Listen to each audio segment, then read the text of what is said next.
In this video, I'll use the Virtual Energy Analyzer to start a feasibility study for a hybrid power system, consisting of a photovoltaic array, battery, and reciprocating engine genset for providing power to an off-grid location. This proposed system will be compared to a base case consisting only of a diesel-fired genset. I open the Virtual Energy Analyzer, make sure I have Power, Storage, Off-Grid selected for the facility type, and Photovoltaic selected for the type of proposed case system. Then I select the archetype for a 24 kilowatt-hour per day load being met by a genset in the base case and a PV plus battery plus genset system in the proposed case. This might be representative of the power requirement for a small business, a lodge, office and visitor center for a park, or for several buildings in a First Nations community. Let's assume that it is in eastern Manitoba, Canada, with the nearest climate data being from Victoria Beach.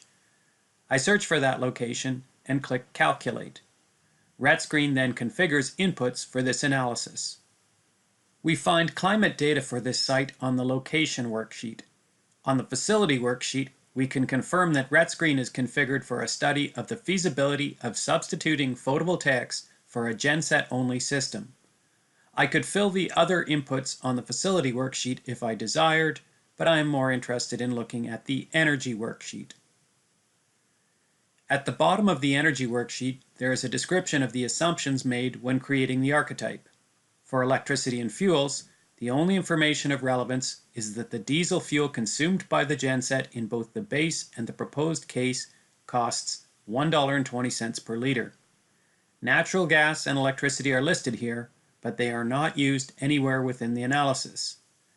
Navigating to the Power System and Load Characteristics page shows the parameters describing the genset in the base case and the load for both the base and the proposed cases. The reciprocating engine consumes 23,000 kilojoules of energy in the form of diesel fuel per kilowatt hour of electricity generated. This heat rate is fairly high, indicating low efficiency due to the genset's capacity of 3.5 kilowatts being much greater than the 1 kilowatt average load. Thus, assuming the genset supplies power on a continuous basis, it will frequently operate at low load where it is inefficient. The annual operation and maintenance, or O&M, costs are significant and, in combination with the cost of diesel consumed, result in a high electricity rate of over $1 Canadian per kilowatt hour in the base case. This seems extremely expensive, but represents the reality of providing power at many off-grid sites. The total electricity cost for fuel and regular O&M are just under $9,000 per year in the base case. The load is 1 kilowatt AC on average, or 24 kilowatt hours per day for both the base case and the proposed case. For the latter, the intermittent load resource correlation is 0. This parameter qualitatively describes the correlation between the solar, wind, or hydro resource and the load. For a photovoltaic project such as this one, for example, a lighting load on only at night would have a negative correlation, indicating that it must be powered entirely by the battery. A ventilation fan that turned on only during sunny periods would have a positive correlation, indicating that power would flow from the PV array to the load without being stored in the battery first. Finally, a constant load, or a load that came on at random times of the day or night, would have 0 correlation, with some electricity being supplied directly by the PV array and some via the battery. In the previous video, I showed that we can provide a list of loads on this page using method 2. There is also a tool specific to water pumping loads, launched through the pump icon. It provides a calculator for estimating water requirements for domestic usage, livestock, or irrigation, and then translates the water requirement into an electricity load based on the head, drawdown, friction losses, and motor and pump efficiencies. I won't use that here. Through the checkbox % of month used, one can specify whether there are months when the system is either not used or used only part of the month. The checkbox is not selected for this archetype, indicating that the loads are on year-round. The annual electricity requirements are calculated at the bottom of the page. There is no difference between the base and proposed cases for this archetype, so the energy savings in terms of load are zero, and there is no incremental initial cost for load-saving measures. The peak load over the course of the year is 5 kilowatts. Navigating to the inverter parameters, the inverter has been sized to satisfy this peak load. The efficiency is 85%. This seems low, but once again, with an average load of 1 kilowatt, it will often operate at 20% or less of its nominal capacity, which can be inefficient. We can raise the value if we think this is too pessimistic. A cost just under 3,000 Canadian dollars has been allocated for the purchase of the inverter. Because this proposed case system includes a backup genset, we do not need a high measure of battery autonomy or number of days that the load can be operated by the battery alone, starting from a full state of charge without any input of power from the genset or PV array. RETScreen has proposed 1.5 days for this. The round-trip efficiency of the battery, combining both coulombic and voltage inefficiencies, is assumed to be 80%. To avoid premature aging of the battery, it should not be regularly discharged below a certain limit.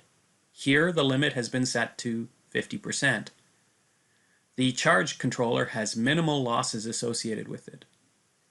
The energy that can be withdrawn from a battery decreases when the battery is cold, and the battery needs to be sized to compensate for this. RETScreen must thus know whether the battery will be at the outside ambient air temperature, at a specified constant temperature, such as might be the case if it is in a climate-controlled space, or at the ambient temperature, except when a heater or other mechanism activates to prevent the battery from dropping below a specified minimum temperature. Here, the latter option has been selected, and the heater ensures that the batteries do not fall below minus 10 degrees Celsius. At this temperature, there is a nearly 12% reduction in usable battery capacity. Based on all these inputs, RETScreen suggests a 4,476 amp-hour battery. This suggestion has been accepted, and multiplying by the battery voltage, this results in a 107 kilowatt-hour battery. RETScreen provides assistance for estimating the initial costs of the battery. Click on the dollar sign to open its cost database. This is a large and expensive battery costing $34,000.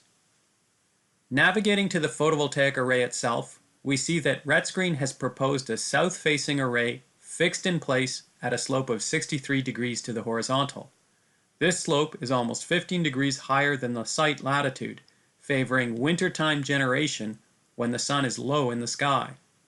Despite this, the solar array supplies only 61 to 77% of the load during October through January. In contrast, during summer, it supplies 97 to 99% of the load. Over the course of the year, 87% of the load is met by solar power with the 8 kilowatt array RETScreen has proposed. Initial and O&M costs have been estimated. The array costs around $25,000 installed. The remaining 13% of the load is met by the backup genset, found under Peak Load Reciprocating Engine. The suggested capacity of 5 kilowatts is based on the peak load. RETScreen has sized the genset larger than this. The heat rate is lower than for the base case genset, indicating more efficient operation. This makes sense since the genset does not run continuously in the proposed case, but only when there is a large load or battery charging. The load on the genset being close to its nominal capacity, it operates more efficiently. The initial cost for the proposed case genset have been estimated at $10,000. The O&M costs of $667 annually are less than in the base case since the genset does not need to operate very frequently. There is a page summarizing the sizing of the system components, the quantity of energy being delivered by the PV array and diesel genset in the proposed case, and the diesel consumption in the base and proposed case. The cost worksheet provides a level 2 analysis. It mirrors the component costs from the various pages in the energy worksheet. The cost of the base case generator is included as a credit in the proposed case. In this way, the initial costs for the proposed case are the incremental initial costs, that is, the costs in excess of the base case costs. The cost of fuel in the proposed case is less than $700 annually, with another $1,000 for annual O&M for the array and the genset. This is significantly less than the nearly $9,000 per year for fuel and regular O&M in the base case. At the bottom of the worksheet, there are estimates of the periodic costs. Because the base case genset will operate 24 hours per day, it would not last very long, perhaps 2 years. It is too small for a major overhaul to make sense. Rather, it is simply replaced. The proposed case genset runs so infrequently that it does not need to be replaced. The proposed case batteries and inverter will need replacement, however, after 8 and 13 years. These are first estimates that we can and should modify as we accumulate more information about the details of our project. For more information about the use of the cost worksheet, you can consult the e-learning video related to cost analysis for power projects. The emissions worksheet estimates annual greenhouse gas emissions reductions of about 13 tons of CO2 equivalent due to the substantial reduction in diesel consumed. In the proposed case, the genset produces only 1.6 tons of CO2 equivalent per year, down from 14.1 tons. On the finance worksheet, a project life of 30 years, a discount rate of 9%, and a debt ratio of 70% have been assumed. Under those and associated assumptions, this is a profitable project, with a pre-tax IRR on equity exceeding 23% and a net present value over $30,000. Despite this, note that the simple payback of 9 years might be considered long. Evaluating the project on this basis alone might lead one to reject what is a profitable project. The annual cash flow graph has a sawtooth pattern due to the periodic costs and credits for the genset replacement every 2 years, the battery every 8 years, and the inverter every 13 years. Note that the equity payback of 9.1 years would have been only 4 years had the battery replacement in year 8 not caused the cumulative cash flow graph to return to negative territory. This concludes this example of using the Virtual Energy Analyzer to quickly configure RETScreen for an off-grid feasibility study.